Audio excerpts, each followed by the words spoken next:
মহা খুশি বিএনপি চলে আসছে, তাহলে ওনার এজেন্ডা কিন্তু মহান, বিএনপিকে ক্ষমতা আসে ভালো। আসলে কি ডিপ স্টেট বলে কিছু এক্সিস্ট করে? পৃথিবীর মাতব্বর এখন কে? স্টেটের ভিতরে এমন একটা শক্তি যাদের স্বার্থকে ঠিক রাখার জন্য তারা ম্যানিপুলেট করে আর কি। এটাতে দেশীয় বিদেশি বিভিন্ন ধরনের অ্যাক্টরস পালন করতে পারে। বাংলাদেশের ক্ষেত্রে আমরা খুল্লমভাবে অনেকে বলে যে এটা বাংলাদেশের সরকারি একটা এজেন্সি এটার সাথে জড়িত থাকে তাদের ইন্টারেস্টের ব্যাপারে। এবং আমরা পাকিস্তানে দেখেছি যে পাকিস্তানের যতগুলো ব্যবসা তার 35% আর্মি নিয়ন্ত্রণ করে।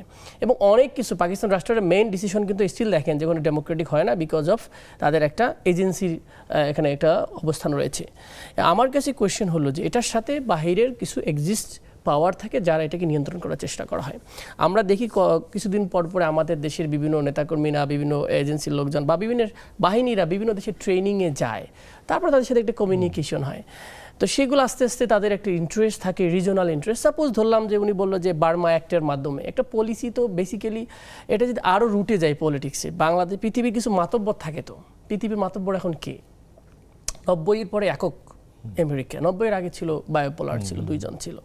তাই না? আপনি যেটা বলেন ডিপ স্টেট নিয়ন্ত্রণ করে কারা, কেন আপনাকে চুক্তি করতে বাধ্য করালো? তাহলে ভিতরে ওদের লোক আছে যাদের ছাত্র ইন্টারেস্টটা বাস্তবায়ন হবে বলে তারা গ্রাজুয়ালি ওয়ার্কিং করে। পলিটিশিয়ানদের পক্ষে তারা কি কাজ করে না? ডেফিনেটলি পলিটিশিয়ানকে টার্গেট করে কাজ করে। সো ইটস এ লং মিশনের পার্ট হিসেবে তাদের ইন্টারেস্ট সারা পৃথিবী যেন আধিপত্য থাকে, সেটা নেচারগতভাবে তারা এইভাবে। আপনার কথা যদি বুঝে থাকি তাহলে ধরেন ডিপ স্টেট তাহলে এই সরকারের ভিতরে মানে সক্রিয় আছে। ডিপ স্টেট জিনিসটা পপুলার হয়েছে 2009-10 সালের দিকে। সেটা হলো বেসিক্যালি আমেরিকাতে শুরু হয়, যখন ট্রাম্পই কিন্তু প্রথম বলেছিল যে আমাকে আউট করেছে ডিপ স্টেট। খেয়াল করে দেখবেন যে ওখানকার এক্সিস্টিং সিস্টেম অফ গভর্নেন্স একদম ব্যুরোক্রেটের একটা অংশ তাকে চাচ্ছে না, বা আপনাকে ম্যানিপুলেট করতে হবে। আপনি দেখেন, আমি সহজ করে বলি, আপনার এইবার রেজাল্টটা কে দিয়েছে? ডিসি দিয়েছিল, আমাদের নির্বাচন কমিশন অফিস দিয়েছে। তারা যদি মনে করে আপনার রেজাল্টটাকে সিস্টেম করবে, ইটস পসিবল।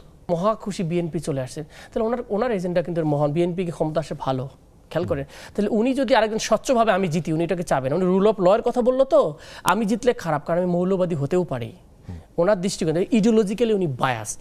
উনি যদি রুল অফ ল বলেন, ইডিওলজিক্যালি বায়াসড হওয়া উচিত না। উনি বলবে যে আতিক মুজাহিদ আসতে পারে যে বেসড অন প্রিন্সিপাল, মানুষ যদি তাকে রেসপেক্ট করে, I will salute Atik Mujahid, but what you need to do, যে বাংলাদেশের মানুষ এইরকম প্রত্যাশা করে যে এইরকম রাষ্ট্রটা চালান। রুল অফ ল মিনস সবাইকে সমান অধিকার দেওয়া।